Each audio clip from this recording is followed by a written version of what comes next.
The Romans had been ruling Britain for about 100 years by 60 AD, and the tribes to the north of London in Essex called the Iceni lived peacefully with the Roman governor Suetonius Paulinus.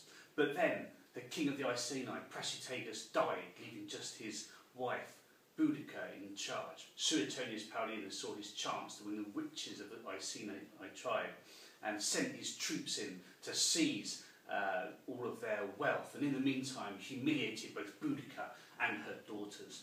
Boudicca, incensed, angry, the Iceni, incensed and angry by this behaviour of Suetonius Paulinus, rose up in rebellion. They got the support of surrounding tribes like the Chimavantes, and they went on a mad rampage. They destroyed Colchester, they destroyed Verulamium, St Albans, and Londinium, that's London. Meanwhile, Suetonius Paulinus had gone up to Wales to fight Druids, and when he heard about this uprising, he began to march down the road between Wales and Londinium, Watling Street. And as his soldiers marched down, Boudicca's massive horde went out to meet him.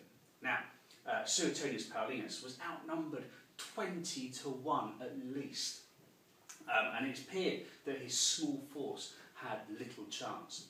The first thing Suetonius Paulinus did is he made sure he selected a really good defensive position.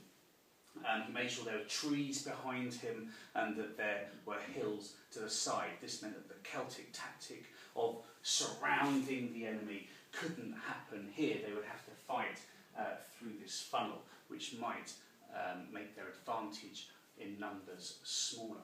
He also made sure that his soldiers, well disciplined, formed into wedges with the cavalry waiting behind in support. Meanwhile, the Celt horde massed at the top of the valley. They brought their wives and children along with them with baggage trains to have a picnic and watch as the Roman army was destroyed. Boudicca gave a fiery speech before the battle, and the Celtic horde launched a huge battle cry, completely stripped naked, covered in woad, and they began to charge down along the valley at the Roman lines. Now, it's at this point that Roman discipline really came off. The Romans didn't turn and run away as you think they would. They held their line. And with their scutums, their shields, and their gladiuses, they formed their wedge and just kept on stabbing, almost like robots. This meant that as the Celts fell upon them, they were just stabbed to death. Also, the Celts were so closely packed together that the Celts with their huge iron broadswords didn't have enough room to swing their swords about, and so they couldn't take down many Romans at all.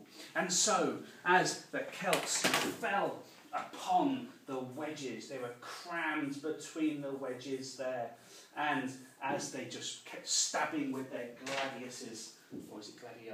Who knows? There's blood everywhere, and the Celts realised that if they just kept heading towards the wedges, they would be slaughtered.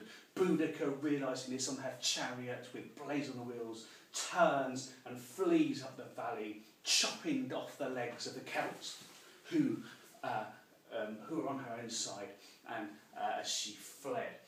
Then, as they saw their leader running away, the Celts turned and fled too. It's at this point that the Roman cavalry came into action and started charging after them with spears so that they could stab the fleeing Celts. But the Celts didn't get far because they were blocked off, their retreat was blocked off by their wives and children, their baggage train eating their picnics. And so as they tried to get past the baggage train, the Romans could pick off the Celts one by one as they retreated. Boudicca's body was never found. The body of her daughters were never found. Some say she was hacked to bits on the battlefield. Some say she went to a wood and made poison with her daughters and took that and died